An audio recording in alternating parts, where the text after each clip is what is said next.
Greetings, greetings, greetings, greetings. Okay, let's see.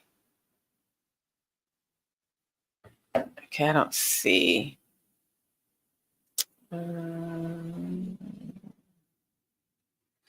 I'm going to wait for a few minutes to see if people jump in. I'm here to answer questions, question and answer about Tanzania, all about Tanzania.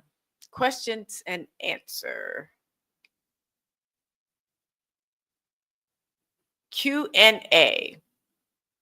I'm doing a Q&A. So, show.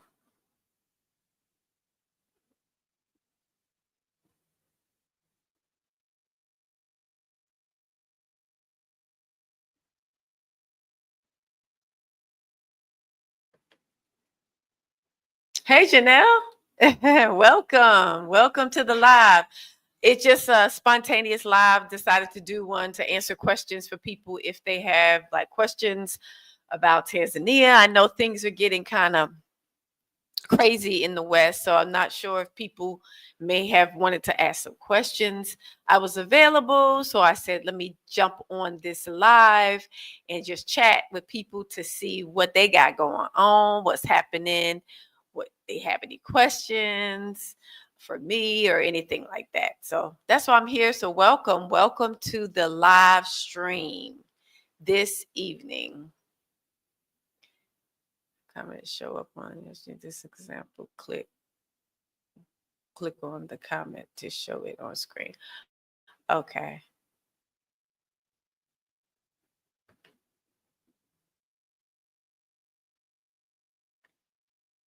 So how are you doing, Janelle? How is it going with you? All is well over here in Tanzania. Everything is the same. Nothing is out of the ordinary is going on. I know the whole world is like in chaos right now. But Tanzania right now, it seems, well, Dar es Salaam, it seems pretty okay. You're good? Okay, that's good, Janelle. That's good. It's always good when someone says they're good, you know. But everything is going well. Like I said, I just decided to get on to answer questions for people if they had any. Just I didn't want anything in particular, and I didn't want to talk about anything specifically. I just wanted to just answer questions. So I don't know why I'm looking at my phone. Oh, there it is. Okay. Okay. So I'm looking at my phone also. I wanted to watch the chat as I'm on here so I won't miss anything if people have questions. And sometimes when I'm looking at this screen, so much is popping up and all over the place that I miss like comments or I lose my spot. So I figured I would have the phone on too. Yes, it is crazy. Yes, the Most High is definitely working. He's providing, he's protecting, he's taking care of his people. He's giving them guidance. He's, telling them what to do, where to go, to stay put, whatever he, is requiring them to do. He's advising them. So that's always good to hear. It's always good to hear. Okay, so let's see.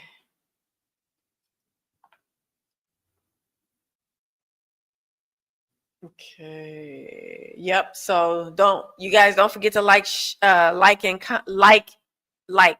and so hit on the notification bell to be notified. So I can make sure I get this in circulation in case we talk about something that could be helpful to other people. It's always good if we have people liking it also. But yeah, I've been trying to share things that maybe people want to know that maybe it's not online. I did a video and I was just talking about earlier, I was talking about how there are some things that that's not online that you may need to know if you want to go to whatever country you choose to go to, any place outside of the U.S. It's good to connect with someone that used to live there. Um, oh, okay, Janelle, you say you're working hard and planning your okay, okay, all right then. That's good. That's very good. Yes, Janelle said, I'm working hard and planning my Blacksit in of September 20th. All right. That's right. That's what I'm here for. So in case people who are deciding that they want to Blacksit and they want to get about, they can I can answer any questions if Tanzania is someplace they want to visit. Because some people they're leaving, and if they do come to the continent, they are not sure exactly which country they want to you know, spend long term in, so they'll visit different places. So it's always good to connect with someone that is from the West, somewhere that is in that country, so they can give you guidance and connect you with, you know, things that you might need. So it's always good to have a connection. So, and I'm always here to help our people. I've been doing it ever since I've been here, so I am here to help our people. So I'm happy for you, Janelle. At least you made your mind up. There's still some people on the fence, still trying to see what's going to happen. But y'all do know that Trump revoked the Civil Rights Department. I mean, he disbanded the whole Civil Rights Department. He disbanded that department. So the ones that usually fight for your civil rights, that department is gone. Oh, okay, okay. Let me see.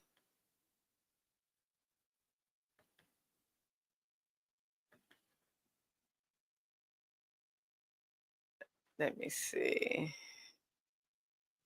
You don't have to be nervous about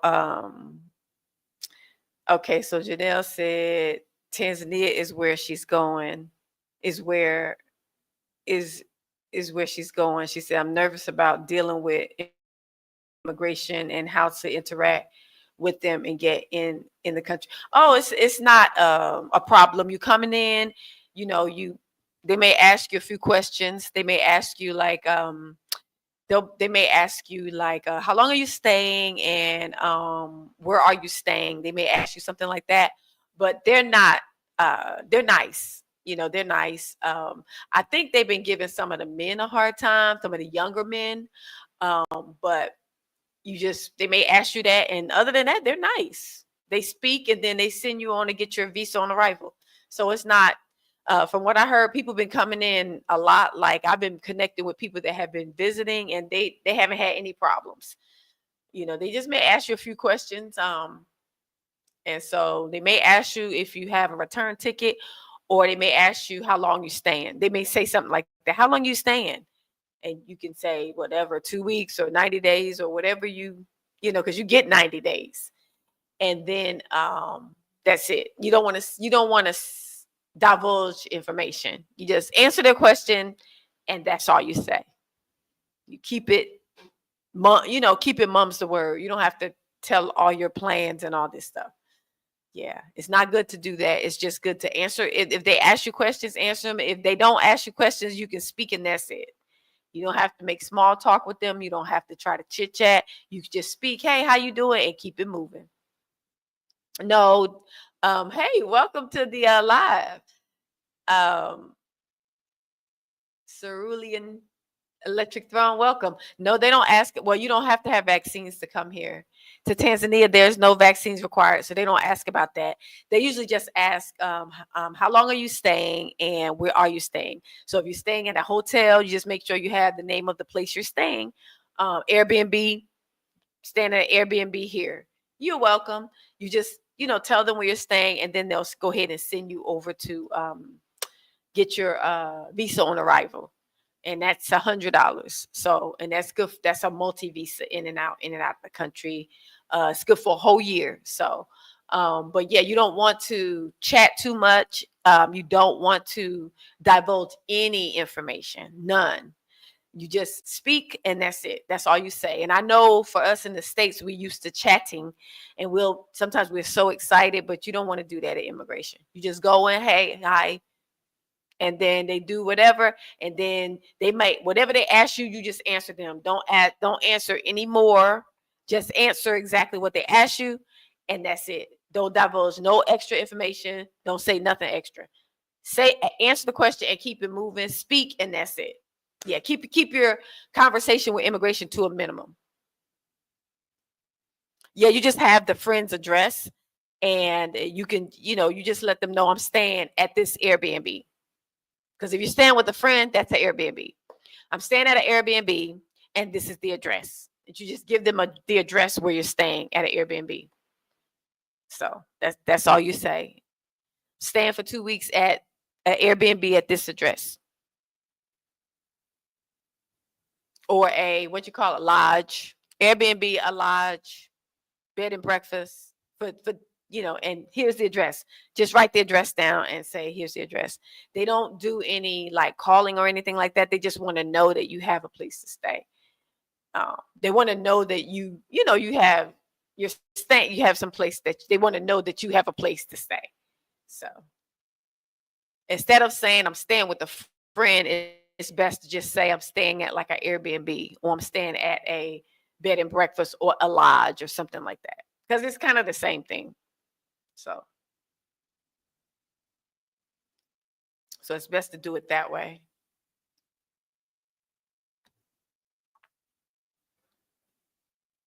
Got my phone here. I'm just looking at the comments through my phone as well, just so I won't miss anything.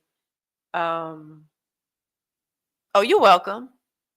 Yeah, you can say Airbnb. Yeah, because that's a lot of people stay at Airbnbs. They stay at hotels. Some people stay at lodges, and you could just say, "Yeah, I'm staying at the Airbnb, and here's the address." Just make sure you have the address so you can give them an idea of where it is. Because if you say Airbnb, they're gonna say where Airbnb where. So they definitely don't ask about vaccines because you don't have to have any. Okay, so yes, you can say Airbnb. What if they ask?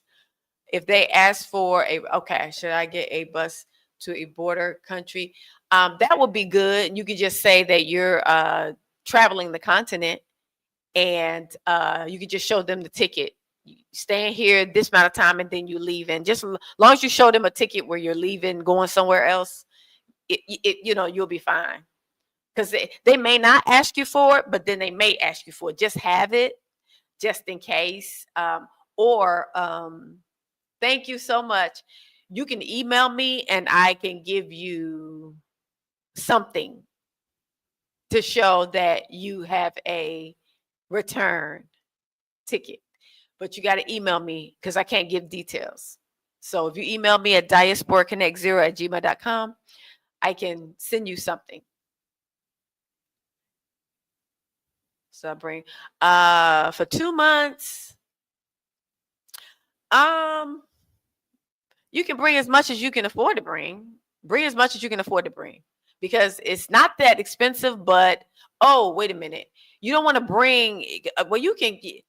I recommend you use your Visa card. So if you're coming, and yes, you can convert your money, so you can take your US dollars to the I don't know if you want to use your Visa card. So if you yes, Janelle, that would be good. If you want to, if you're saying how much money do I need, first of all, it's best that if you just bring like a certain amount of money for your visa and your travel. But as far as money in the country, you can't use USD in the country. So you want to, if you convert it, you're going to have to pay to convert it. And you don't want to pay someone to convert your money to T shillings. You're paying someone to convert your money. So you don't want to do that. It's best to use like your Visa card and get money out of the ATM. So that's what I've been recommending people to do. Just use your Visa card, and we got ATMs everywhere. You can use your Visa card and get cash out of the ATM. You just have to know the T shillings to the cash. So say for instance, if you want to get $50, you have to know how much that is in T shillings. So when you go to the ATM, it's going to say English or Swahili. You say English, but the money is going to be in T shillings. Like it's going to say 20,000, 40,000 T shillings, 60,000. So you have to know how much $50 is. So you'll need that currency converter where you can convert, you can say, okay, for $50, how many T shillings? And then it'll tell you. And then when you go to the ATM, you put that amount in there or you select that amount. And that's the amount that you get out of the ATM. So I wouldn't bring a whole lot of money, even if you stand for 2 weeks. I wouldn't bring a lot of money because you're going to have to pay someone to convert it. And if you convert USD down to T shillings, you're not going to get the good value of your currency. If you go from T shillings to USD, was it T shillings? If you go from USD to T shillings, no, that's good. No, that's good. That's good. But you're paying to get that done. So it'll be cheaper if you just use the ATM because the fee that the ATM is going to charge you is going to be cheaper than what they'll charge you to convert your money. So that's what I mean. But if you want to bring your money to convert it when you get here, you can do that too. They'll just charge you for it. And they're going to probably charge you more than what they would charge, that you would pay to convert it. I mean, they're going to charge you more than the ATM would charge you. So, yeah, if you just bring a card and just when you want cash, you go to the ATM and just get the cash out with your card. And the fee that you get charged is going to be less than what the US would charge you to use your card or whatever. It's best to do it that way. You can actually use the card to pay for your hotel if you stay in a hotel, or you can use it to eat at certain restaurants. You can use it at certain grocery stores. So I wouldn't bring a lot of cash, US cash. Now you can convert it at the airport. Don't get me wrong. They have a currency exchange place at the airport, but it's a rate that you get. They charge a rate to convert your money, and I just have an issue with paying to. I have an issue with paying somebody to convert my money to T shilling. Well, you could just go to the ATM and pay an ATM fee and get cash out. So yes, you can use your chime card, but when you travel, make sure you carry at least $150 US. 100 is for your multi-entry visa, and 50 is just for the extra. Now you can bring, I would say no more than $200 carry, because if you go into another country, if you stay in Tanzania, then you go into different countries, you're going to have to pay for a visa in those countries. So say for instance, if you're in Tanzania and you want to go to Kenya charges $50 and Tanzania charges $100. So that's 150. So if you're going to be traveling to different countries, make sure you have the cash on you, because some of them don't take cards at the immigration. Sometimes they do, sometimes they don't. So just have at least $200 cash on you. You can bring a little bit more, but just don't bring a whole lot that you have to convert and pay. So you'll be, paying for them to exchange your money. So yeah, just bring a little bit. If you're traveling to other countries, you may want to bring at least $200 or $300, because you're gonna have to pay for the visas and all that. With Tanzania, if you get a multi-entry visa, if you go out, you go to another country, when you come back in, you don't have to pay. In Tanzania, when you have the US passport, you get a multi-entry visa, which costs $100, meaning you can come, it's good for 1 year. So you can go in and out of the country, back and forth without paying again for 1 full year. But you do have to leave every 90 days. Can you pay card for visa I'm not sure. I would say bring cash for that, Janelle. Bring cash, because I know when my son came, and he didn't have cash. He had his card, but when he went to use it, they said it wasn't working. And then he had to go and look for an ATM, and it was a big mess. So just bring at least, if you're staying in Tanzania and you're not going to another country, just bring like $150, maybe $200 cash, right? $200 cash, $100 for your multi-entry visa. And then, you just hold on to the other money when whatever, if you want to convert the other 100, you can, but you can just hold on to it. and you may go to another country or something, and then you'll have that money. So if you go to Kenya, it's $50. So if you got, $200 or whatever, you got the money to go to Kenya. You pay for that one, because when you go to the borders of these different countries, they usually want the currency where you're from. So you from the U.S. with your passport, they want the currency of the passport that you're carrying. And this is mainly only at immigration. When you go into that country, then you have to use that country's currency. And in Tanzania, they now require all local services and business, everything to be in T shillings. Before, they could charge you kind of USD if you inside of Tanzania and you doing some kind of safari, or you going someplace and all you have is USD. They usually take it, but now they can't do that anymore because the president banned that. So now you have to make sure that you pay them through T shillings or your card. And everybody don't take your card. So when you ride in transportation, like Uber, they don't normally take a card. You got to pay cash. So you're going to have to use the ATM with your Visa card. And hopefully you have a Visa, because the ATM is not really taking MasterCard, but they take Visa. So if you have a Visa, then you can go ahead and get money out for what you need to. And then you can control your money spending a little bit better when you use your card versus you carrying all this money. You might end up spending too much because the value of the US dollar is still good, but you tend to overspend because everything is so cheap. Oh, it's only this, it's only that. When you first get here, you compare a lot to US dollars. Well, in the US, this costs this. In the US, and then you tend to overspend because it's so cheap. So yeah. It's not going on yet, but it's coming up. I think it's in September, October. It's coming up. And during that time, it is what we usually do is we just stay out of like busy, crowds. We stay out of like the busy, because this is mainly with like locals, and we just stay out of like downtown and all this all in these crowds. We stay out of the crowds when it's election time. We kind of stay low key, if you can understand that. Us from the diaspora, we stay low key during election time. It's usually, I've been here and it hasn't been like bad or anything, but I also I don't really be out there during that time. When we know it's election time, we just know that we're going to stay close to home. You know what I mean? Yeah, there are stores and places you can go that's close to where you live. You don't have to be like in the downtown area where it's a lot of people. You don't have to be like that.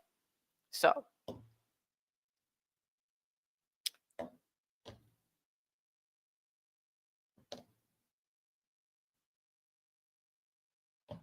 yeah, so you don't have to worry about that, even if it's election time. I've been here, this year 5 years, and we haven't had any issues for their elections. And I don't think they did have one. I think they had one since I've been here.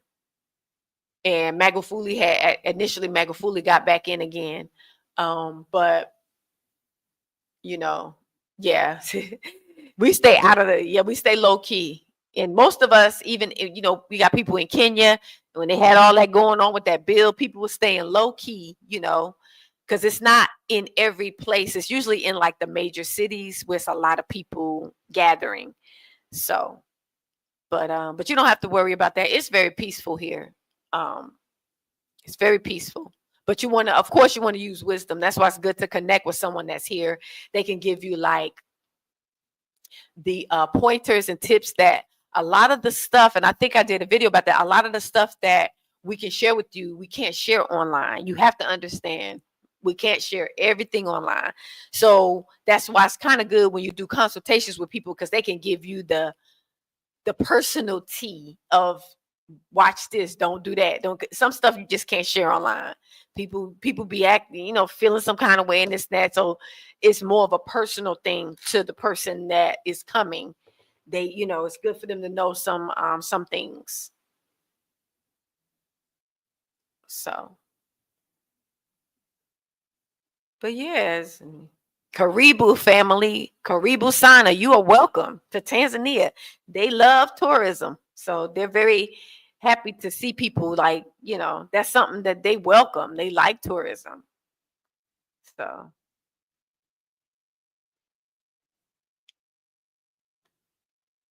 So it's good. Just got to know what to say and how to move in certain situations. Yeah, people do, but they don't understand, Janelle, that it's important, because it's some stuff that's not, like, people think that they could just go online and find out everything, but they don't. But you can't, because everything is not online. Even when people do videos, it's not online all the time. Like, it's just some things that like me, I share a lot with people during the consultations that I would not say online. And you got to, I mean, we can't put everything online. So, and also we do things to make the process for our people seamless in a way. So when they consult with us, we give them the what you call it, not really the tea, but the inside stuff that is maybe not online. Like the stuff I was saying earlier about, you know, and earlier about, yeah, that's right, Janelle. Like the stuff I was saying about what you say when you come in, what you say when you go to immigration. You remember I was saying, no small talk. Hello, and that's it. Answer questions, and that's it. See, that's the type of stuff that it's not really online. That's the type of stuff that people don't really know. And if you right, exactly, you talk too much, sometimes that puts you in a bad situation there. And they might be nice and sweet and you excited that, yeah, but you have to understand who they are. You got to understand that that's the security for the country. So just keep your plans and what you want to do and all that stuff to yourself. You do all that once you get into the country, and you decide what you want to do when you get into the country. But you don't go blabbing your mouth when you first in immigration. You don't go blabbing your mouth. You speak, and that's it. They ask you a question: how long you staying? Where you staying? That's it. Okay, go get your visa. That's it. So these type of things people don't know unless they get a consultation. So it's other things that we give, the pointers we give people that's not online. So you ain't gonna know all this sometimes, and you can get in a situation by stuff you say or things you do. That's right, Janelle. That's why it's so important to do it. And I know people, I get it. They feel like I ain't, because I've had people say, well, I'm not paying you, Zach. That stuff is online. And I say, okay. Because there's some stuff that, they don't like, right. You're welcome. You're welcome. It's really, I can't, I have a struggle pronouncing your name of your channel. Cerulean, Cerulean Electric Throne. I'm sorry if I'm butchering it, but yeah, that's what I was saying. Like when I was telling you, I can give you some information about your return transportation, or your return information. I can give you that, but that's something that is not online. That's something that I personally do for people. So I know enough Swahili. You don't have to have you don't have to know a lot of Swahili. Just need to have your your Translate app, your Google Translate. And though when you have the Google Translate, you download that on your app, download the app on your phone, and then you put in English to Swahili. So whatever you need to say, you put, because when you first come here, when I first came here, I didn't know anything. When I first got here, it was nobody here for me to call to consult with. The only person that was here was a traveling sister, and she was in Arusha. And so I'm coming to Dar. So even though I watched her, but I wasn't going to consult with her because I'm not going there. I'm coming in Dar. So I kind of had to learn on my own. I didn't know any Swahili. I didn't know T shillings. I didn't know the money. I had to learn all of this on my own. But now when I consult with people, I tell them what apps they need that's going to make it a little bit more seamless. I usually advise people when you first come to stay around the peninsula. Now, if you staying with a friend or somebody that has been here, then they can show you the ropes. But if you come in, it's good to stay around the peninsula, which is an international area, because most people speak English. So that would be better until Mambo. Everybody says that's what's up. Mambo, Habari is hi, and bye is Kwaheri. It's just certain things that you're going to hear a lot. You can look up those basic greetings in Swahili, but it's not a must that you have to know them. It's good if you can at least say Mambo when you come. You say Mambo when you go to immigration, Mambo. At least they know that you are trying. That would be nice, but if not, it's not a big deal, because most of those people at the airport and the drivers, transportation, in the national areas, they speak English.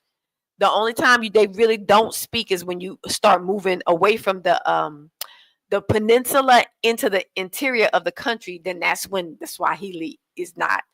That's when they don't speak a whole lot of English. So if you plan on moving in that away from the peninsula towards the interior of the country, you're going to have to learn some Swahili, because a lot of people don't speak English just in the international areas. So for me, I know enough Swahili. Like where I live, I'm not in the city. I'm a little bit outside, in the suburb area. I'm a little bit outside of the city. It takes me about 15 or 20 minutes to get to the city, into the city area, because I'm out. But I know enough Swahili to function, so I can walk around. I go to the fruit stands, and I can go get me vegetables, and I can go to the local store. I can get stuff, and I know how to say in Swahili what I want. I know how to say like the foods and the fruits. That's the first thing I learned. Like my favorite fruit is pineapple, so I learned mananasi right away. And dizzy is banana, and so whatever patachichi is avocado. These are like stuff I like to eat, so I learned those right away. And if you don't have it memorized, you could just put it on your phone in your like what I did was I had the notes in my phone. I put like I jotted down the different words. So I'll write like avocado and then dash patachichi, or I put tomato dash nanya, whatever it was. So it'll be in English, a little dash, and then the name is Swahili. And then I had it in my phone under my notes. I was like compiling like a list of words that I say a lot. Or hello, what's up is Mambo, and hello is Habari. So you can jot little notes down in your phone if that will help you learn it while you're out and about. And so that's kind of how I learned. I didn't take any classes or anything like that. So like I said, there are things that if you consult with someone, I don't know if they will share these things, because some people do. When you consult with them, they do share just general information, but I try to give people other like detailed stuff to help them be able to function, and what to look for with their drivers and the fee, and you can see this different stuff that it's not online so much. So a way that you can tell if someone is overcharging you is if you have an Uber app. Everybody should, if they come here, they should have the Uber app downloaded on their phone. So when you call a driver, Uber is regulated. Uber is just like Bolt. Theirs is Bolt. Uber and Bolt is the same thing here in Tanzania. So if you get a transportation to somewhere, from the airport to your Airbnb, from the airport to your hotel, your price is going to be regulated. So it's going to be the right price. So that's the way that you can avoid being overcharged, because if you don't have an Uber app and you get a taxi and you get somebody like that, they can overcharge you a lot. They can triple charge you because you don't know how much the rate is. But if you have the Uber app on your phone, the Uber app gives you the correct rate. So that's why it's always good to have the Uber app downloaded, even if you have someone picking you up, even if you have a driver, but you can double check the fee. So if they tell you something, you say ahead of time, okay, how much is this going to be? They'll tell you. You can go ahead and uh, look the where you going up on your Uber app before they even get there, and then ask them and see what they say, and then look, and if it's more than what's in the Uber app, you can say, oh, wait a minute, the Uber app say this, and you can show it to them. Uber says this, and they'll start laughing. Oh, okay, that's what they'll say. So in order for you not to be overcharged, that's a good thing for you to have the Uber app on your phone. So even if you are riding around with somebody, you can calculate, and you're paying, you can calculate to make sure that you're not being like taken to the cleaners, like you're not being overcharged. Like it's not going to be that much, but it's just the principle of the thing. Even though everything here is a lot less because of the value of the US dollar is still pretty strong here, but it's still, you still should be trying to make sure you get a fair price.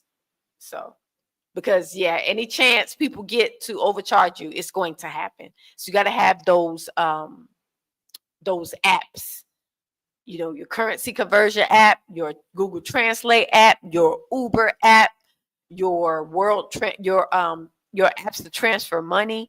A lot of us use apps to transfer money from our bank account to our phone, because the phones here are used, they have like a system over the phone. Everything is paid through the phone. So you can have like a balance money. You can hold money on your phone to pay bills or this and that. And then it gives you like a record when you pay it.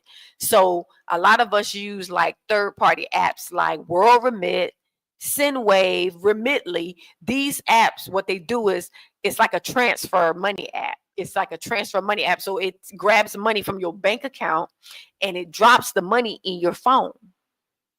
So that's kind of how a lot of us manage our money from our bank account.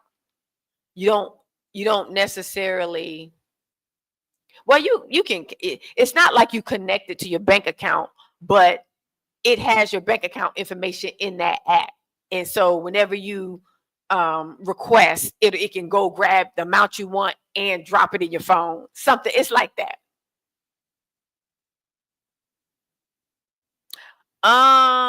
Okay, Janelle, you said would I suggest bringing some items?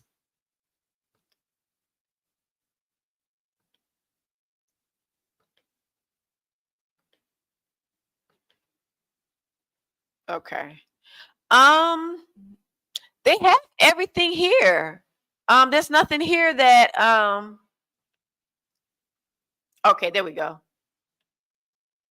Okay. I was trying to highlight your comment. Okay. Would you say Janelle, they have everything here from what I know that we need. So, they may not have the name brand, but they'll have like, hold on. Okay. They may not have like a name brand. So it may be, so for example, they may not have like US brands. So bring stuff that you like your soap, your certain moisturizer for your face, your certain stuff you like for your hair. They got all that here though, but it's not in the US name. So for me, for example, since I live here, when I was in America, I used to use like Olive Olay or Dove, right? But when I got here, I start using Protect. It's a herbal soap. So it's their own brand, but it's still a good soap. And the same thing, they got stuff for hair because they got a beauty supply place in the mall, and they sell like Unjackies and they sell you can find mostly everything you need here. And the stuff here actually is more natural. It's more natural. Like they have like the pure olive oil and the all the different oils people like to use and the aloe vera and all that stuff. So you can find most of the stuff here, but it's like the name brand, certain name brands, because we are into name brands in the States. And some people are like, oh, I don't want to use this unless it's this name brand, right? So like with the toothpaste, the name brands are the most expensive, but the local toothpaste, the ones that they sell here, is cheaper and it works. Actually, it's more natural. It doesn't have some of the ingredients like Crest and Colgate, all that stuff. So, but yeah, they have everything. It's nothing that that you need to bring unless it's something that you really use a lot, like on your skin, something or something special that you need. You bring it with you. You can bring it with you.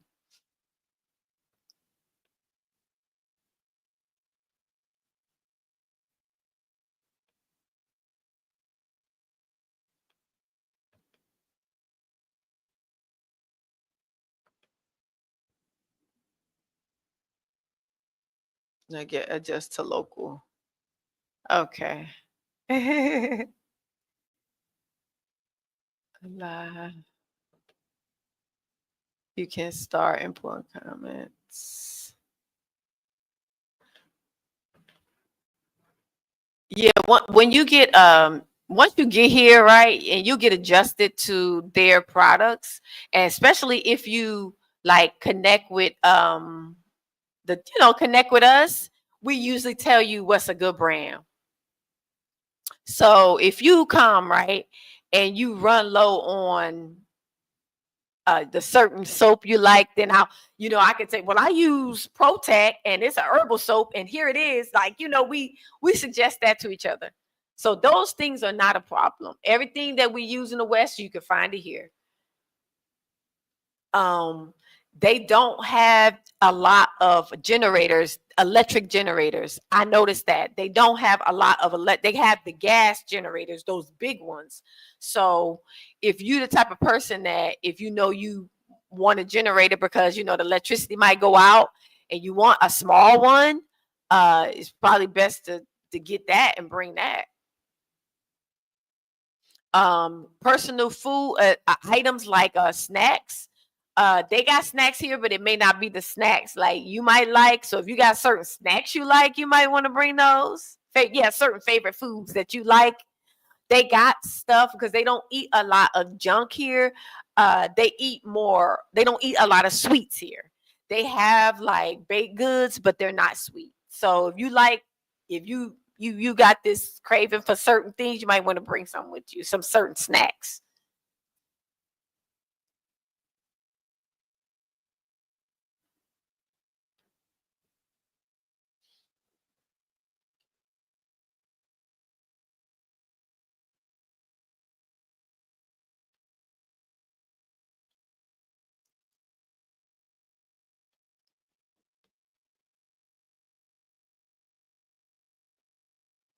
Okay, you say you're not vegan, but you like vegan. Yeah, it's a lot of their products is very like natural, and it's really good for your skin. It's actually a lot better than the stuff in the West. Um, the products and stuff in the West is it's a lot more natural, and you'll see when you'll see.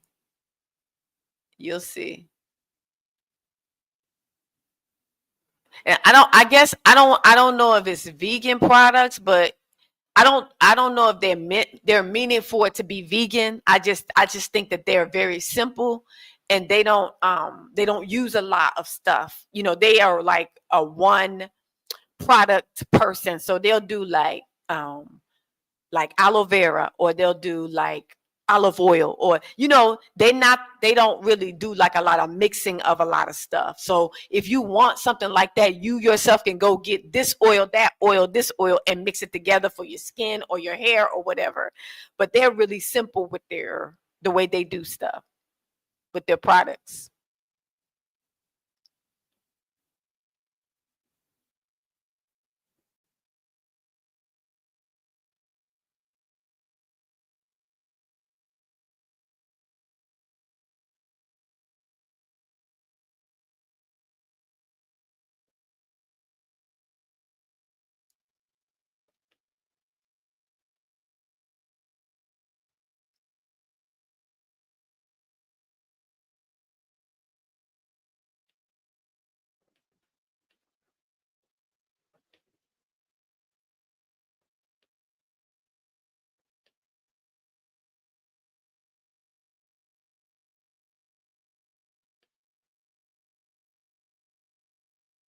Yeah, so just bring your favorite things that you really, like your I gotta have this tea, or I gotta have this use this type of soap or this kind of lotion or this kind of this. Just bring it with you. Bring it with you. Because they may not have the brand that you like or whatever. So just so you can be comfortable, Just a few things. Yeah, just a few things until you get, just a few things and everything that you might need. I like I've been here so long. Almost everything I use is no name now. I don't really have that many that many name brand things that I use because I've been here so long. That stuff been ran out. Even though they have some of those things here, but it's because it's from the US, it's imported, it's gonna be more expensive. It's cheaper for me just to buy local soap or local whatever I use. Now for my hair, I do use like Aunt Jackie's or they got like some of the Cream of Nature. They got the basic stuff. They got those. They may not have like some of the other upscale hair products, but they got the basic ones that we can use. And they work because it's been helping my hair. So everything else they got for us.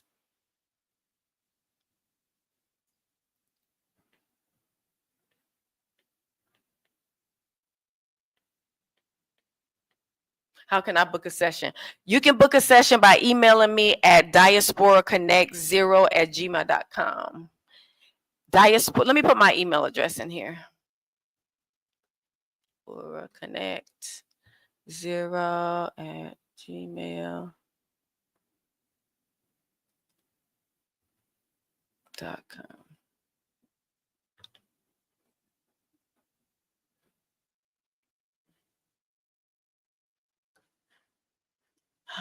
I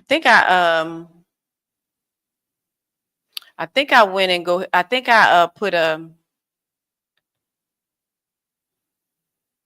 Uh-oh. I think I put my email address in there.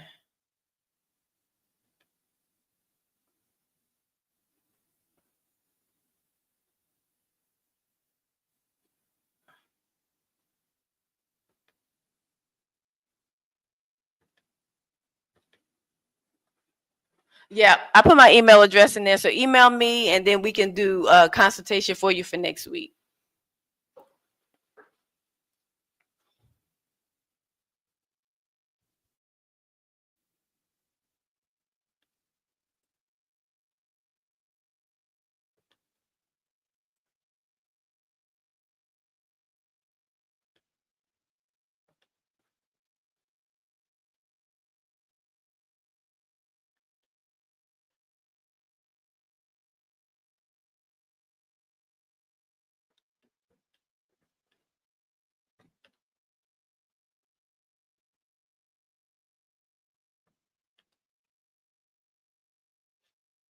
So but yeah, so you be good though. I mean, it's not a whole lot. It's not like complicated or anything. It's rainy season is about over, so it's getting kind of hot. It's getting kind of hot here now.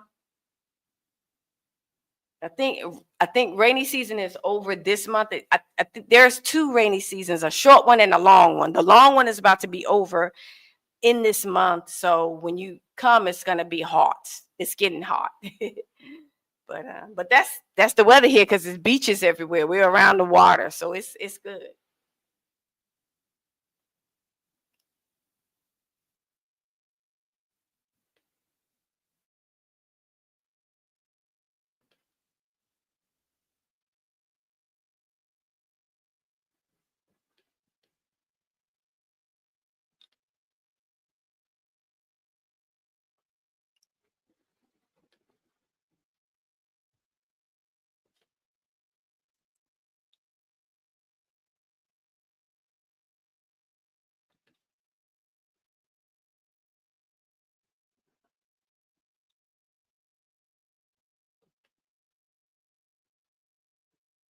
Tanzania is a beautiful it is very beautiful.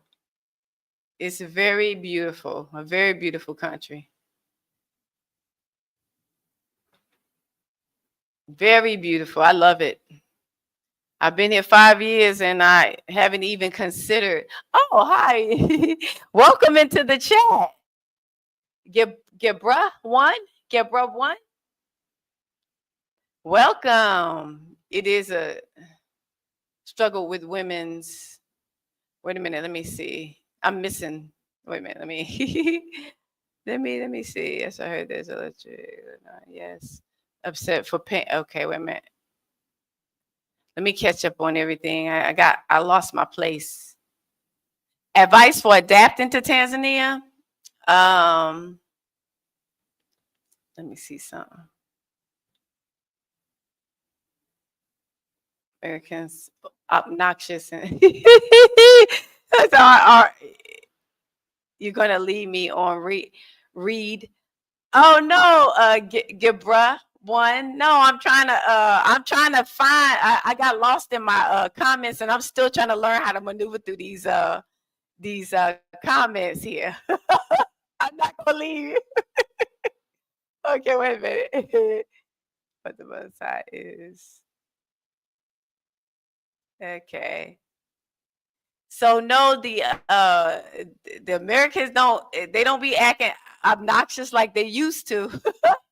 uh, they don't act obnoxious like they used to, because a lot of I feel like it was a lot of the younger people that it was a lot of the younger people that was acting obnoxious, but a lot of them had left, and so it's a lot of more mature people, and they don't act like that. They act better now. It's like the attitude is getting better. The it's just, yeah, it's changing. It was rough. It was a little rocky at first with some people.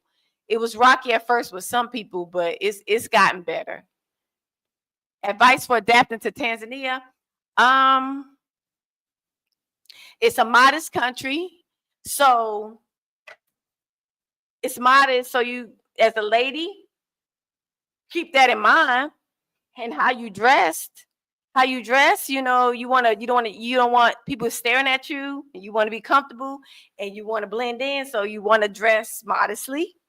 You have to dress like a nun or a Muslim, like covered everything like that, but at least covering like your main body parts, like dressing modest basically, and just kind of, being friendly. Everybody's nice, and yeah, it's not hard to adjust. Everybody's like laid back. Actually, with us, we have to change a little bit because we are more like, we talk louder, we speak louder, we're more exciting when we talk, and they're not like that. They're like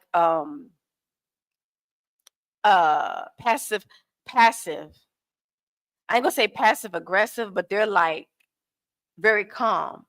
So we have to work on our bringing it down a notch. We have to work on our emotions. We have to work on our volume. We have to work on our dress, kind of blending in a little bit, kind of toning it down a little bit. That's the main thing, is toning it down here, because they're so they're just quiet. Geber one, what did I miss? What you asked me? I saw videos of Wild Kingdom in Tanzania. They show lions attack people. That's probably out in that was probably out in the village somewhere. Because with us, most of us live in the city or close to the peninsula, and you don't have the animals and lions and stuff out here by us. But if you go to the safari, or if you go if you go to the safari, and if you go certain out in the rural areas, you might see some animals, because they got like a little safari here. So, but it's not where we live, so you don't have to worry about lions attacking people like that. We haven't had that. We say, Janelle, I'm good. Is that? Oh, that was at the beginning. Okay, let me come back down.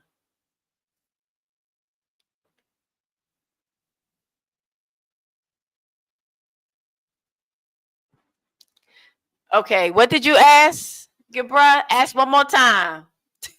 I'm watching your comments now. I'm watching your comments now.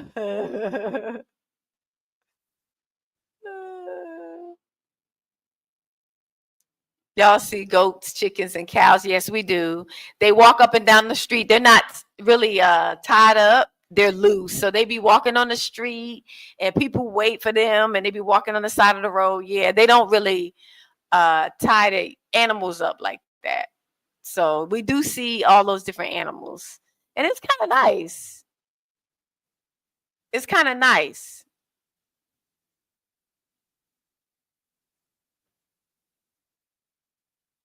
How do you navigate that and what means of trade off worth it? Let me see. I know. Yes, there's yeah. Okay. Women's okay. I see what you said, Gibra. One, Tanzania has struggled with women's rights. How do you navigate that? Oh, okay. Um, okay, about the women's rights. Um, let's see. A lot of us haven't had any problems with that. I mean, I've been here for 5 years. The only thing is, when you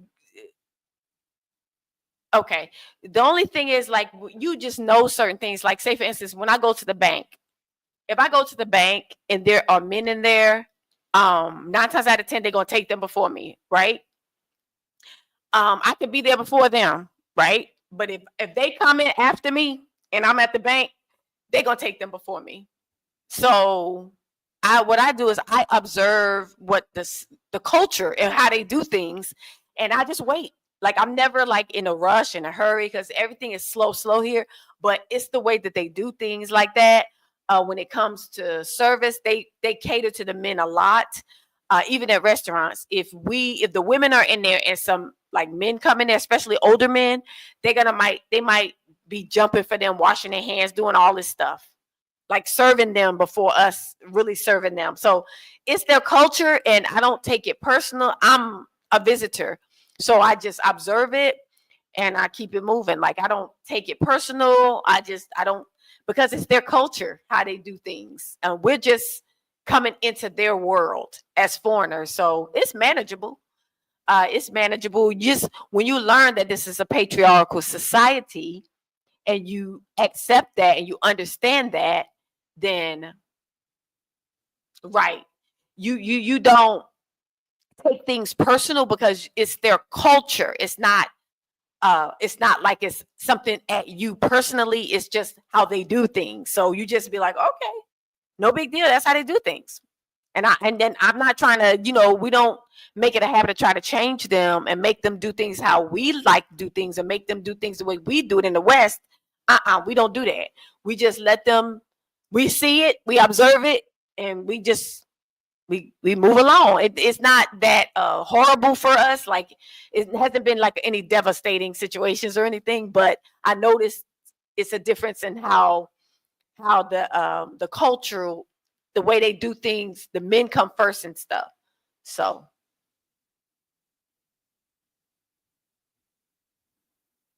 for me, like, I do business here, and so even with my partners, I had 2 men, but now I have a woman and a man. I had 2 partners at first, and sometimes I be calling them, they be ignoring me, and sometimes when I talk to them, they be like, "Yes," they be talking to me like, "Yes," So I don't take it personal because I know, it's the society and I get it. So what I do is, okay, if I don't get my things done, then I did replace the 2 I had. I had two partners when I first started my business, and I changed them, and my attorney told me I could remove and add, remove and add. So I added another young guy and a woman that actually listens to me. So I mean, you just work around it. You work around it. It's workable. You're welcome. It is workable. So you notice it, and then okay, that's kind of how it be like when you notice that different stuff. You just be like, oh, okay, that's how they do things. Okay, it won't make you or break you because you're gonna be good. You're gonna get what you need accomplished. So I don't want to change. Yes, yes, you don't want to try to change. change them. I'm scared of drinking the water. Don't be scared of drinking the water, because they got bottled water here. They got bottled water. And if you live in a even if you live on your own land and you dug a borehole, of course you ain't gonna make it a habit of drinking that water. But when you bathe and wash your hair, some water might, get in your you might swallow a little bit of water, but you won't get sick. I haven't been sick from any water, and I've been here for 5 years. I wash my hair, I take a shower. No, I don't drink it. I buy bottled water like everybody else does. We all buy bottled water just like we do in the States.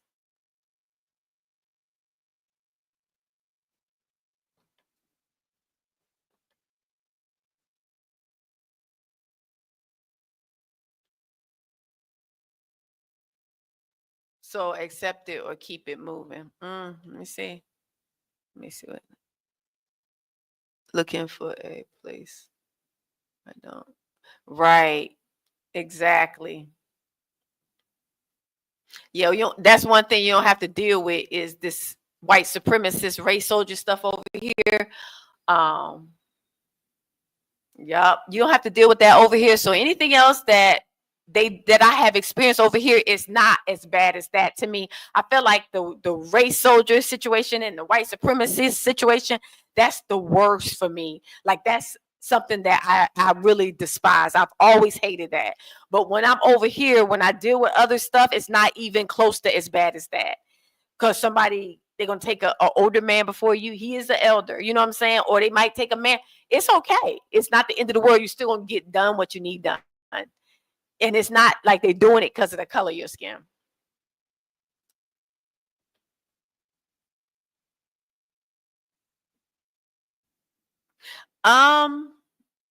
They are to a certain extent. It is a lot of Indians and Arabs here.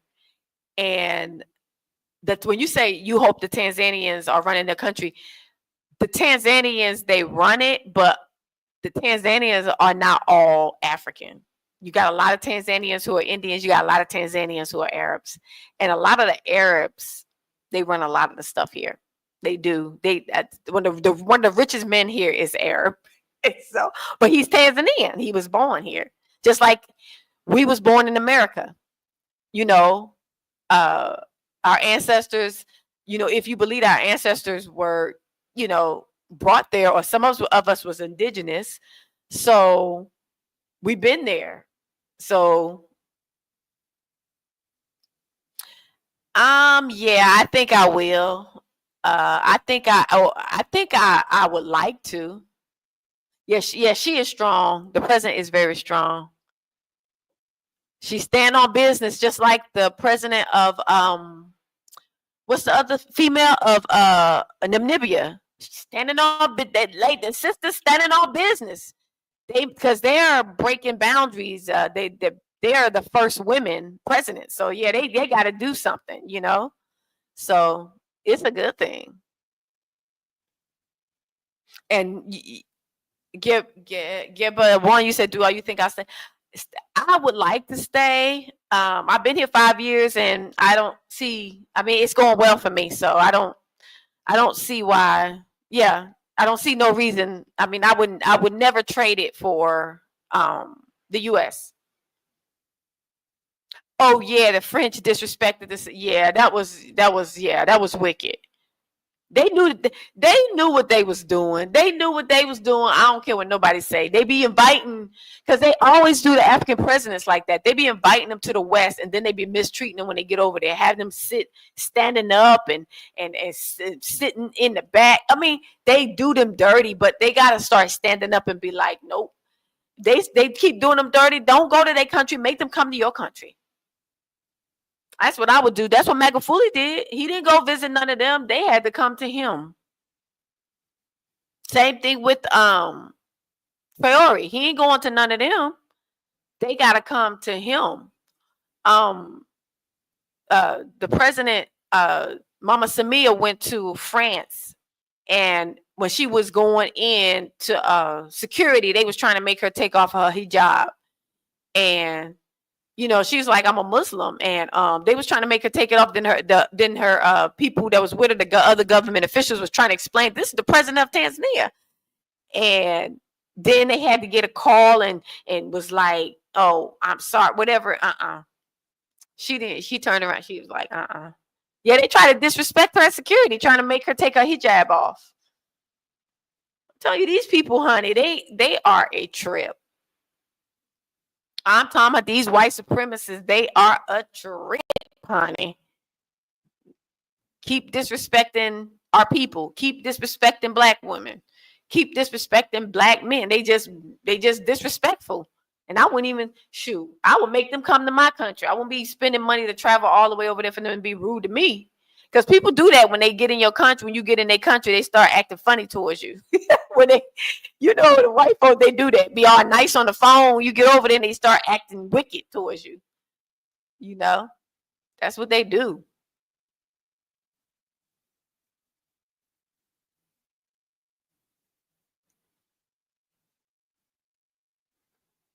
So yeah, I think I'll remain here until, I don't know.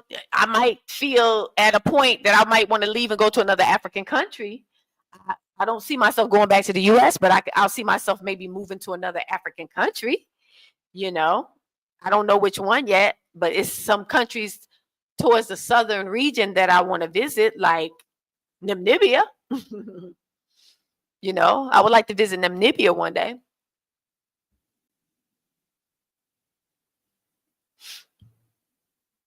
Even South Africa, but I can't handle the all that stuff going on with the Boers. So I try to stay out of this racial stuff because I haven't been around in 5 years and I got too much peace. I don't want to be dealing with all that racism. Changed my mind about staying in the middle. The orange dictator. I know that's right. That thing is cray, y'all. That thing is cray. I don't know what to say about that man. Woo! Honey. Yeah, that man is something else. He's the worst dictator.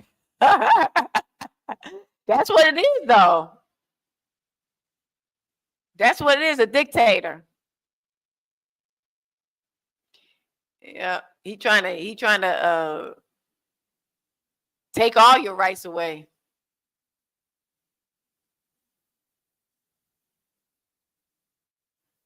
I wouldn't bring too much. Let's see. Yeah, he trying to take all your rights. He got rid of the civil rights department that fought for that, would fight for people's rights and stuff. He got rid of all that.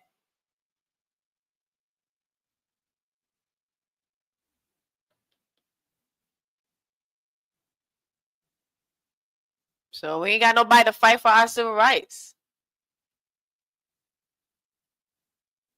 From one master to another. I don't want to change them. I want to know where I'm not. That's true. That's why you got to visit. You got to visit different places to see where it resonates for you. I don't feel like I'm being controlled here, even though, it's their, he did close Job Corps. That's so sad, y'all. That's so sad. But I don't feel like I'm living. I don't feel like I left one master and I'm coming to another because I don't feel controlled over here. I feel free over here, even though they have their system, but it's not affecting me so much because I'm not out there in it every day, all day. But I feel free. Like I don't feel oppressed or anything like that. But you got to visit different countries. Kenya is a different flavor. It's a lot of East African countries. If you are deciding to come to Tanzania, you can go to Kenya. A lot of people going over there. A lot of people like it. So you can try that. They got Uganda. You got Uganda. You got Rwanda. You got Burundi. Malawi. It's like 6 countries border Tanzania. Then you got South Africa. Then you got the West. You got the Southern Africa. Then you got the West Africa. So it's so many places that you can check out. Or Batu's my house. Or Batu's or mice. No, Yes, Janelle. So was I. No, I don't have any bats or mice in my house. Because this place I live in was kind of like newly built. It's not that old. So if it's an older house, you might have an issue like that. But this one is not that old. And also we got a community cat. And I don't know if some of you watch some of my videos, but I got a video of one of the community cat. And the reason we have the community cat is because this is an apartment building. It's so to keep away the mice, if there are any running outside or anything, she keeps them away. So I feed her. She comes in here. So if any mice or anything is in my apartment, oh, she gonna find it. She's gonna find it. And that's the good thing about having a cat is that they can find anything. Yeah, you'll be safe. It's safe over here. It's not. I don't feel unsafe. I don't feel unsafe. They do have bars on the windows and the doors. It's a security measure. You do have to use wisdom. You have to use wisdom wherever you go. You a woman, but I feel totally safe. I feel totally safe.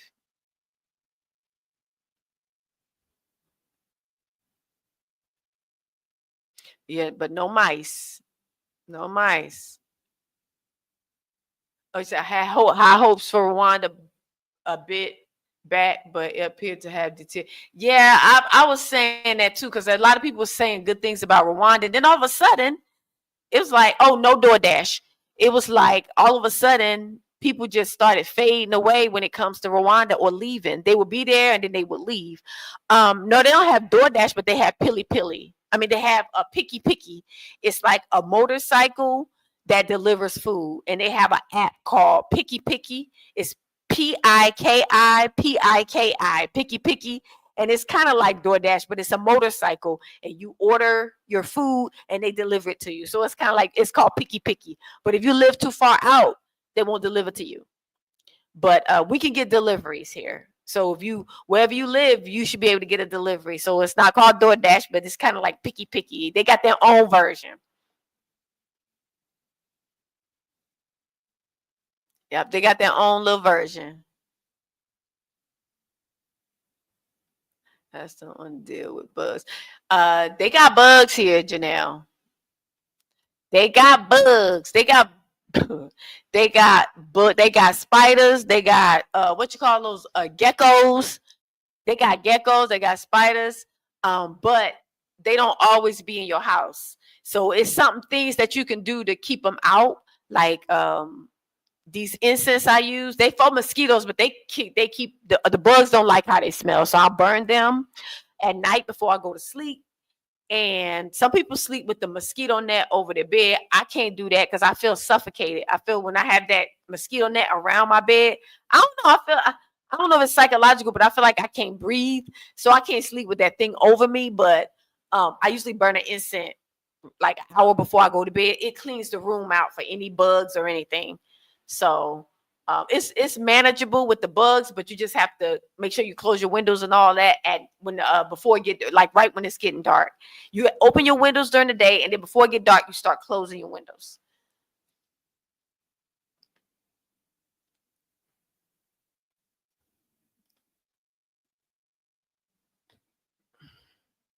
We use I'll be using nets in this. Yep, Janelle, you use your incense nets, and you use a lot of people use the incense nets and I mean the nets and then incense. You'll be perfect. You don't have to worry about no bugs biting you. You don't have to worry.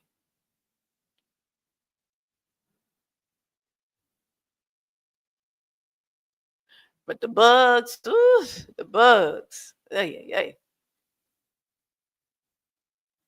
I have been to Rwanda and moving there. Rwanda has several delivery options. We use Vuba for okay.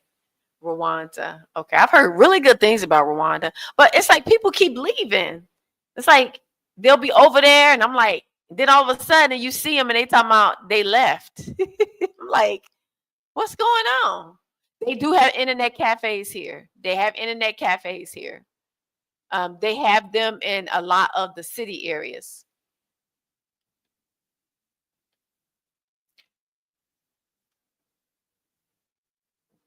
They have them in a lot of the city areas. Internet cafes, a lot of people use them. So if the electricity goes out at your house, you can go to a cafe, especially if like you work online or something like that and you don't have a generator. Yeah. I said a lot of mud and rain. I don't want my new night. It is a lot of mud and rain in certain areas. So you have to have indoor shoes and outdoor shoes. Like me, I have only certain shoes I wear when I go somewhere nice. And then when I'm out in the rain, I wear certain shoes. The muddy shoes, it's like, growing up, we used to have, I don't know if you used to have, but we used to have like the play shoes, the school shoes, the church shoes. It's like that. You have the muddy shoes that you might walk in the mud somewhere, and then you got the nice shoes that you keep in the house that you only wear for special occasions, and then you have the other shoes so you have the different shoes for different occasions, but the muddy ones you usually keep outside on the porch.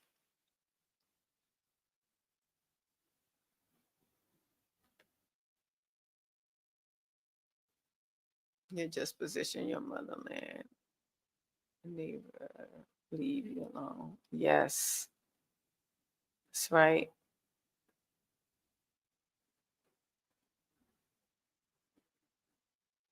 So it's ways around the mud and rainy season. It could be very muddy during rainy season. So you do have to kind of deal with that. But if you have like a driver, they can pick you up and take you where you need to go. Just put your shoes outside and let your shoes get, you have your little outside shoes, and then when it's nice, you rinse them off and keep them clean. So it's a system that we have. And some of the restaurants do deliver. They use that picky, what I was telling you about. It's the motorcycle, basically. So they have like a basket on the back, and they put the food in there. So you call the restaurant. A lot of times it's an app that you download. It's called a Picky app, and they got all the restaurants there, and they can deliver to you. But it depends on like where you live, because where I live, a lot of them don't want to deliver to me because I'm out a little bit.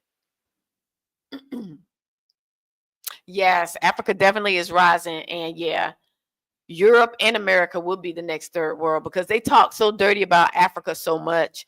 Now it's like it's like things are reversing. The curses are being reversed. They're gonna be like third world, and Africa's gonna be it's rising up. So yeah.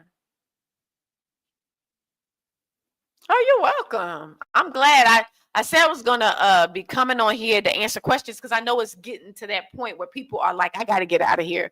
This man has lost his ever loving mind. Especially getting rid of the civil rights department, the whole department, he got rid of it. So if you are being mistreated, then you don't even have a department that you could call that's going to defend you and fight for you and all that stuff. So it's very important that we need to know that, because if that's the case, then our constitutional rights and our civil rights we don't have any, basically. So people could just basically do anything to you and your family members, and you can't sue. You can't do nothing. You can't you can't say it's discrimination because they're getting rid of all these different programs that fight discrimination. He's getting rid of all that. So you're not going to have anything to fight, anything besides our creator to fight for you, our maker. You're not going to have a system that's going to be there to help you. And even when the system was in place, we were struggling to get it, get help with our people were struggling to get help for certain situations. But now that he dismantled it, please, ain't going to be no help. It's gonna be our community standing with our people to defend us. It's gonna have to be like that. And somebody said this.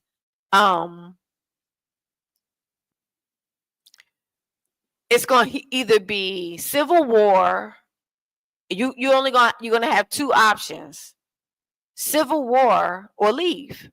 Because the only way that we're gonna be able to get the control, the respect, and be treated right is if they're not gonna give it to us. The Europeans are not going to give us fair rights. right? They're not going to give it to us. So we're going to have to fight them for it. So it's going to be a civil war. Now, if you don't feel like fighting and you're tired, you got to leave. It's either you're going to stay and fight or you're just going to leave. It's going to be, that's all it's going to be. Because they're not going to willingly give us anything. They're taking away everything we've had. It's only so long that we can hide. Everybody can't hide in one community and can't go nowhere, scared to go anywhere because somebody might do something to you. Somebody might kidnap your kids. Somebody, it's just too much. It's too much. It's really too much.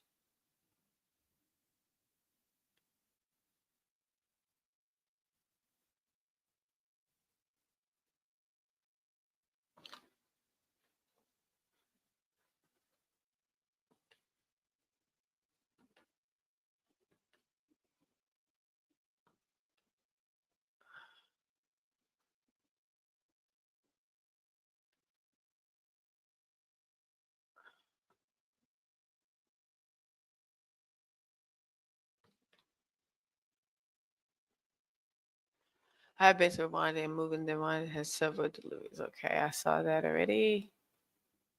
I'll be using it. Okay. We have internet cafes. I answered that. A lot of mud and rain. I don't want my new Nikes to get messed up. You better wear your new Nikes only when you go somewhere nice. Keep them Nikes in your house until it's dry season and you go on somewhere nice, out to eat, to the mall, you wear your Nikes. But you know, if it's rainy season, you don't want to wear them.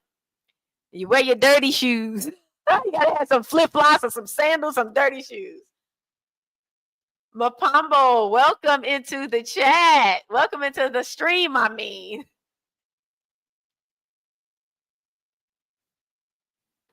Place of leaving creature, so expect those things. Yep, Africa is a place of living creatures. That's right. Expect those things. We work around them things. Expect those things. Don't be scared. I know that's right. Yeah, you'll just. Yes, they're spying on us. They're watching us. Yup, that's it. That's it. Y'all already know that. Y'all already know that. The alphabet boys are watching Black. Yup, they are. They are. Brother said, "Don't be scared of the bugs." Is that we live in peace, and they do. We do. They all do. Everybody know their own place. Don't nobody bother nobody, and you know every now and then you get some in your house, but you can get it out. You better get you some bug spray. Most of us have bug spray.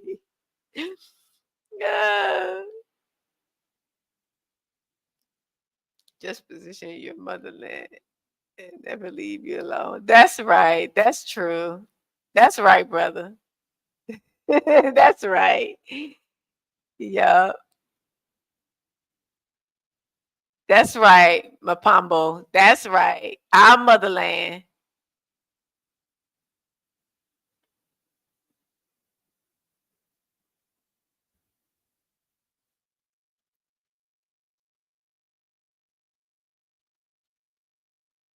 Yep. Africa is definitely rising, and I'm so proud of her. So proud of the continent. She's doing her thing. She's finally standing up. You know they are spying. They've been watching me from day one.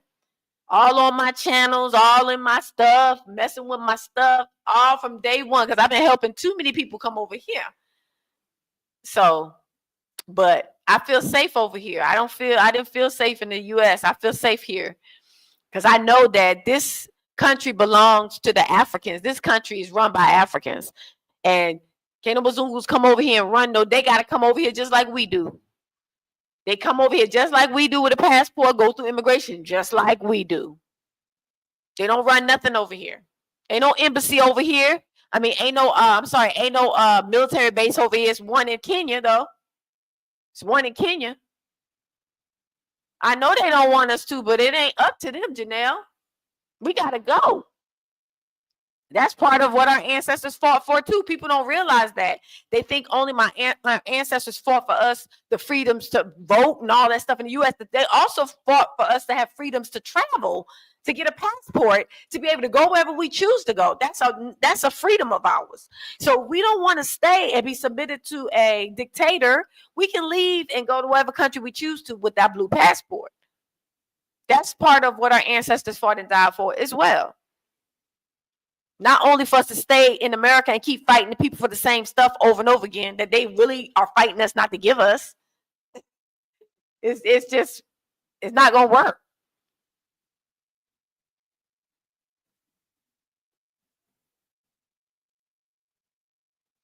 So I don't want to see ghetto Black America. Yeah, it was bad at first. In 2020, ooh, it was a mess. It was ghetto fabulous. It was so ghetto in 2020. A lot of people left, and I was glad because they was coming over here with them bad behaviors. It was terrible.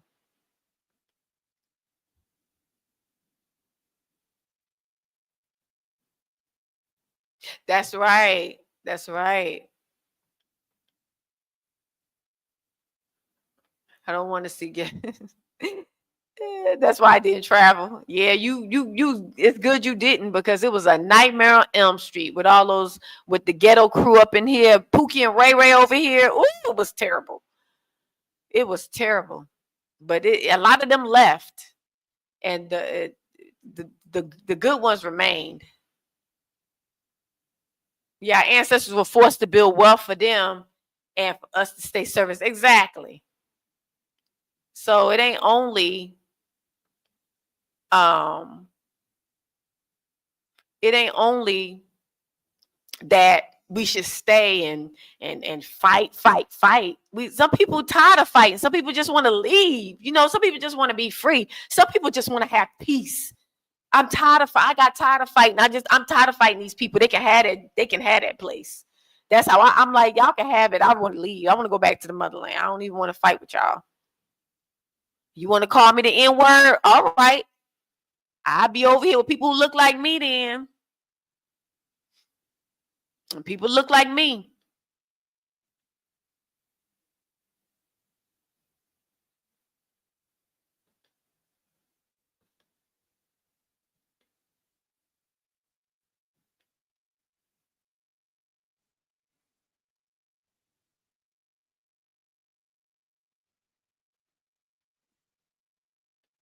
Will blow your head off. That's right. That's right. Pookie and Ray Ray, yeah. They was acting a fool out here, honey. In 2020, Pookie and Ray Ray and them, they was acting a fool. And they got out of here too. They left too. They was removed because they was complaining about everything. I'm like, go back to the hood where you comfortable because this ain't gonna work. And good thing about here is nobody really have guns except for like security. They have rifles and the police. They have rifles, but you rarely hear somebody shooting somebody. You rarely hear about that. Or somebody being unalived altogether. You rarely hear about that. So I feel very safe.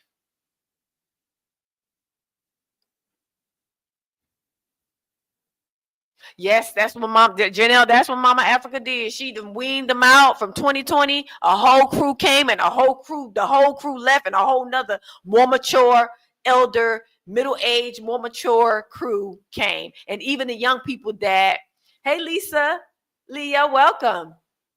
No, we don't have. I have not seen any snakes, Lisa. I have not seen any since I've been here, and I've been here for 5 years.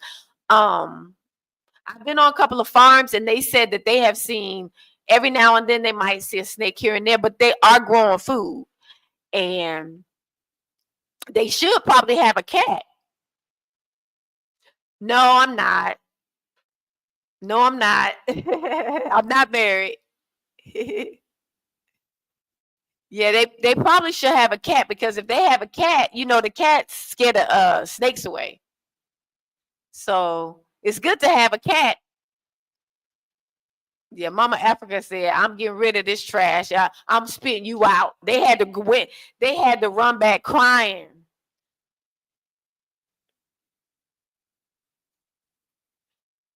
No, I was, but no. Yeah, I was, but it didn't work out. Yep. I saw photo. Yeah, it didn't work out. He left. He couldn't, yeah. So, I have a assignment here. I can't be tricked, you know. I can't be tricked to do stuff. Yeah, it was cray. It was cray. And it wasn't honest, and he wasn't telling the truth. And so I was like, I came out here for an assignment. Like, I can't be playing games like I'm not no kid. I gotta do something here. I can't be running all around doing this, that. Yeah. You never know. You never know. Whatever our maker has for me, then hopefully I'll get what he has for me, because I'm trying to help people, and I'm trying to do something here. Like, I'm working on stuff, and I can't be distracted over some nonsense. You say one thing, you change your mind. So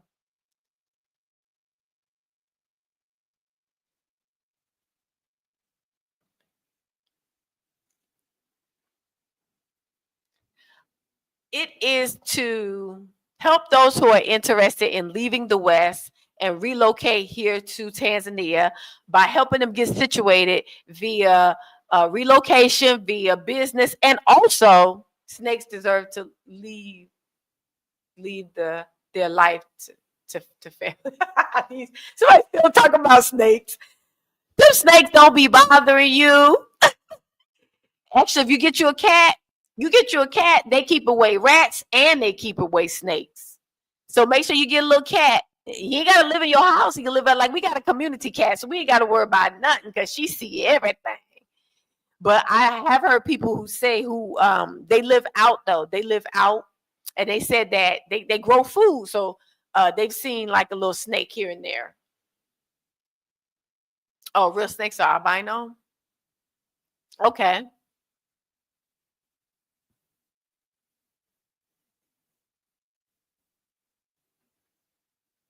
So yeah, I help people, and then also I'm working on a land and building project. I've been working on that since um for a while. I was looking for I was looking for land and doing stuff. So I'm working on stuff. I can't be playing games. Either you gonna jump in and we gonna do this, or you not. I can't get distracted and off the mission, my purpose for being here. Yes, I want to be here because I love it, but I left, and I left to prepare a place to come here and help our people because it's a beautiful place, and I feel free, and it's freedom and fresh food, and it's a beautiful environment for our people to come and heal and get restored and replenished from what was stolen from us, our health and our mental state, and our body. We've been abused, and we've been mistreated, and we've been fed all kind of wicked food, bad food. This is what we need to be on a continent, so we can heal. We can heal our body, our mind, and we can eat fresh food, and just develop and heal from these sicknesses they done gave us through this food, through these vaccines, all this stuff. Yes, that's what it was. That's what it was. Thank you. I've been changing my diet. I've been eating like more like plant-based food, fresh avocados and pineapples and mangoes regularly because those things are so cheap. Actually, the fresh food is the cheapest and the junk food is expensive. So that works out because you're not going to be wanting to spend extra money on no junk food. You're going to eat fresh food that's the cheapest that you can get. So it benefits us because healing is in the food. It's herbs and all kind of everything grows here. We got soursop in our yard. We got basil in our yard. We got bananas. We got avocado. I mean, we got aloe vera. So it grows in the yard. I live in an apartment and it grows in our yard. So You don't have to spend a lot to eat healthy and renew your body and your mind. You need to heal. We've been abused, so we gotta take time to heal. We need to be free. When you live in an oppressive system, society, you're under stress constantly, and your body can't even relax. You got to get out of that white supremacist race soldier environment so you can heal. And you can't heal. It's harder to heal when you're in that stressful environment. Sometimes you think you are right until your body break down. You got to get out of that. You can't live in that forever. Some people had to, but I wasn't. I didn't want to do it. I wasn't going to do it.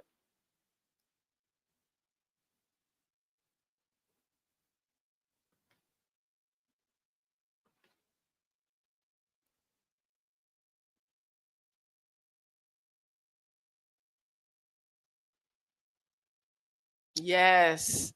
That's how my skin looks so much better since I've been living here. If you look back when I first got here, look at the difference in my skin then and my skin now. And I was 5 years younger.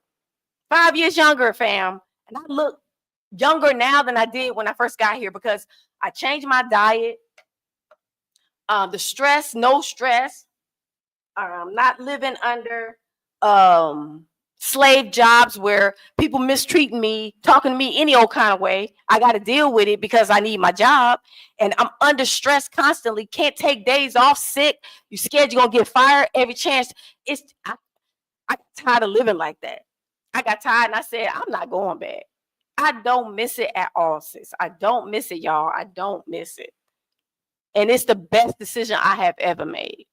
I wish I could have done it when I was a lot younger, but it's never too late. Because I would have left a long time ago if I would have known, if I would have known then what I know now. But I wasn't awake back then. I was just kind of going along with the whole white supremacist, just get along, just be around and get along and just keep the peace and all that stuff. Yeah. But I got to a point where I'm like, I'm tired of it. I'm ready to go. I don't want to fight no more. I don't want nobody talking to me any kind of way. I'm fed up with it. I'm ready to go. And I left. And I haven't dealt with white supremacists or race soldiers for 5 years. 5 years of my life. It took me to be middle age for me to not deal with white supremacists and race soldiers for 5 years. Yes, it's very taxing, Janelle. Very. And it can affect your health. A lot of people are sick and they think it's whatever. It's stress. You're under a oppressive society. You live in an oppressive society, and that can affect you.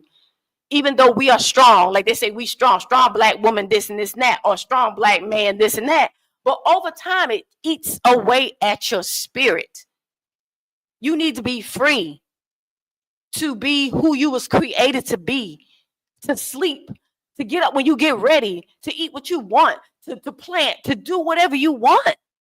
Instead of these people lording over you, telling you what to do, low grading you and not valuing you and not paying you for what you're worth. No, time out for that.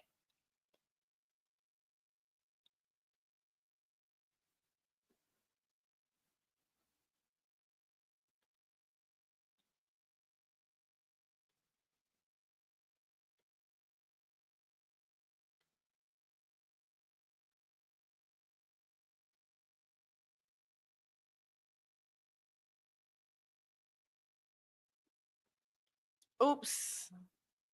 Okay, stress is okay. Wait a minute. I thought I saw another comment. Okay. Uhuru. Oh yeah, Uhuru. Yes, Uhuru. Yes, sis, Uhuru. I thought you was talking about the Uhuru Community Center that the black couple created here. It's a couple here that created a community center called Uhuru, and it's for the children. So, but yes, Uhuru, yes. So I'm here for my people. I'm not here to be playing and going back and forth. And if people want to, If they want to help and we want to help our people, it's going to get to a point where our people we're going to need each other. We can't depend on nobody to take care of us. We can't depend on nobody to help us. Even over here, we are all we got, even over here, because we are foreigners. We are foreigners, so we have to look out for each other. Still, we become a family. We've become a family over here. There are little pockets of groups that group together in Tanzania. It's a lot of us here, and there are different groups. All of us don't group together, for stuff, but there are pockets of groups that group together and they help each other. If somebody needs something, somebody need a place to stay, somebody got kids, they need help with this, we help each other. And so that's how even we doing that outside of the US, we're doing that.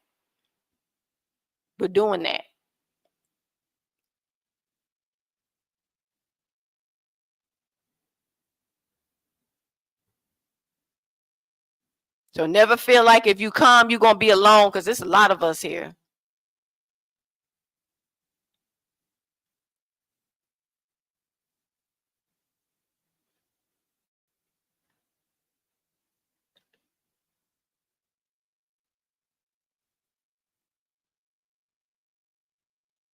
Community unity, yes. Just like people are trying to do over there in the States, people, they trying to group together because we know that everybody's turning their back on us. This government is turning their back on us. So we ain't got nobody but each other. We got to look out for each other. We got to be our own police in our own community, look out for our children, feed our people. We can't be letting our kids be homeless and people be hungry. We got to help each other because this government is turning their back on us.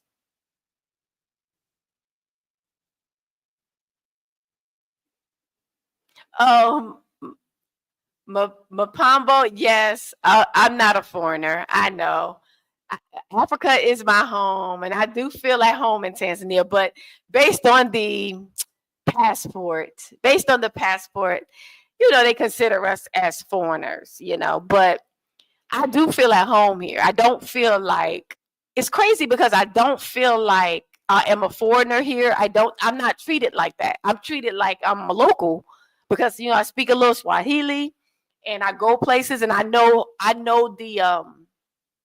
the dynamic here with the patriarchal society. So I know how to I've adjusted. I've acclimated myself into the environment, into the culture. So I feel comfortable. I feel more comfortable living here than I have ever felt living in the United States. Way more comfortable here. And you would think that that's where I was born. That's supposed to be my home, but I never felt at home there. I always felt like scared, stressed out. I gotta look behind me. I can't trust this white person. They all coming around. You're trying to be nice. You don't know if they really want to kill you. You don't know if they really like you. It's just a stressful environment to live in, and you working with these people. You don't know if somebody gonna go ballistic one day, come up in the job and shoot everybody up. You don't know what these people are gonna do. I was ready to go, family. I was ready to go, and I'm so glad I did.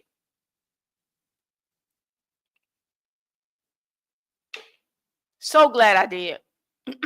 Best decision I've ever made. And I want others to experience it. I want my family to at least come visit to see how beautiful it is on the continent. Even if you don't come to Tanzania, go to Kenya. Yes. Uganda, Rwanda, South Africa, Ghana, Sierra Leone, and Burkina Faso. I don't know. Wherever you want to go, but just visit to see how you feel. You're going to feel this sense of freedom that you never felt before. I feel a sense of freedom I've never had before. I've never experienced before until I came here. It's hard to explain what it feels like until you put your foot on the ground. You just come out of there. You feel a release. You feel free because it's a spirit hovering over that place. It's an oppressive spirit over us in that place. I know that's right. That was my sentiment when I left. I said I ain't never going back. I was like, when I left, I said, my family was asking me, friends, when you coming to visit? I said, I ain't. My son was like, Mama, but you ain't coming. I said, nope, you got to come visit me. And he did. He came to visit me 2 years ago. He stayed for 2 weeks. He had to go back to work, but he did come and he liked it a lot. He liked it a lot. But, he young, 20-something years old, 25, 26. He, they love the U.S., honey.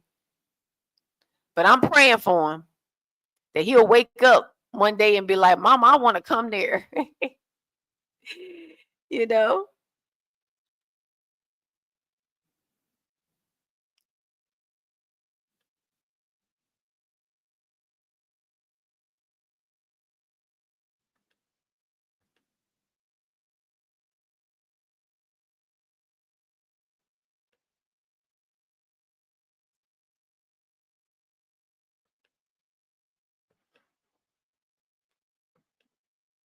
So, oh, wait a minute. What the hell did I say? I missed that one.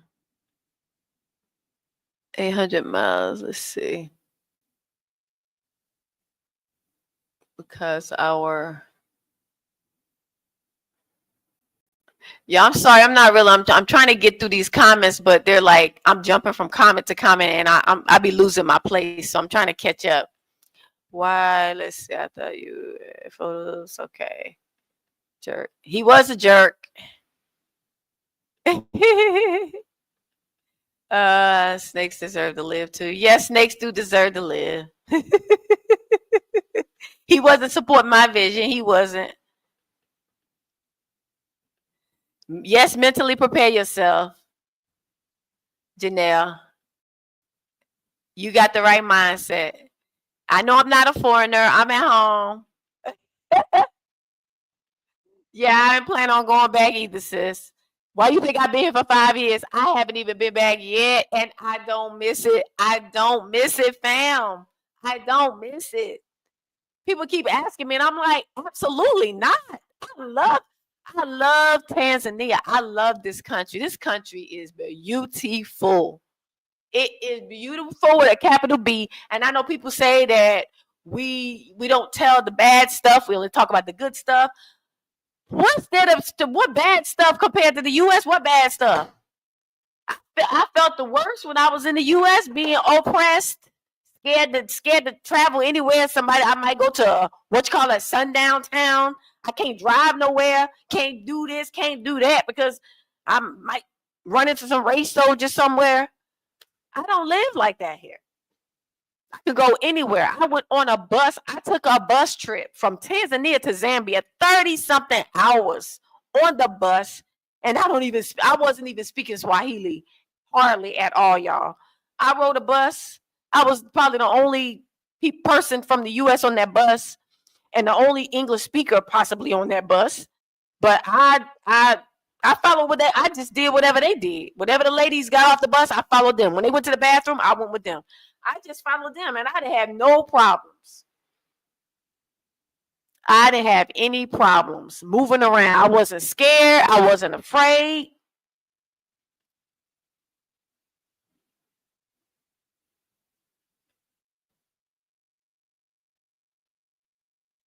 Yep. The survival mode. That's what's killing people because you're stress. Your body is under stress constantly. You got to get a reprieve. You need to relax. You need to have peace so you can heal. Your body can't heal if it's in stress mode, survival mode. How is it going to heal? Because your body heals and regenerates when you sleep peacefully. But if you always under stress, that's how people can get sick. And it's hard to get healed because you're living in a oppressive, stressful society.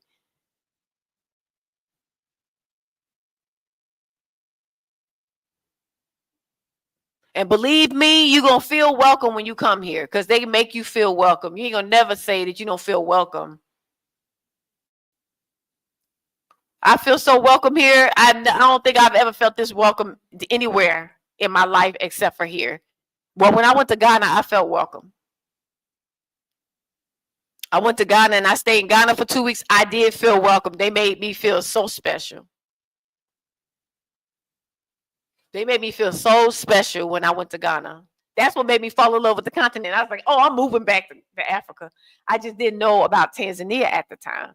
But when I visited Tanzania, I fell in love with Tanzania. I'm like, wait a minute, I thought I was going back to Ghana, but no. I love Tanzania. Yeah, I fell in love with Tanzania, y'all. I'm like, this country is beautiful, and the people are beautiful.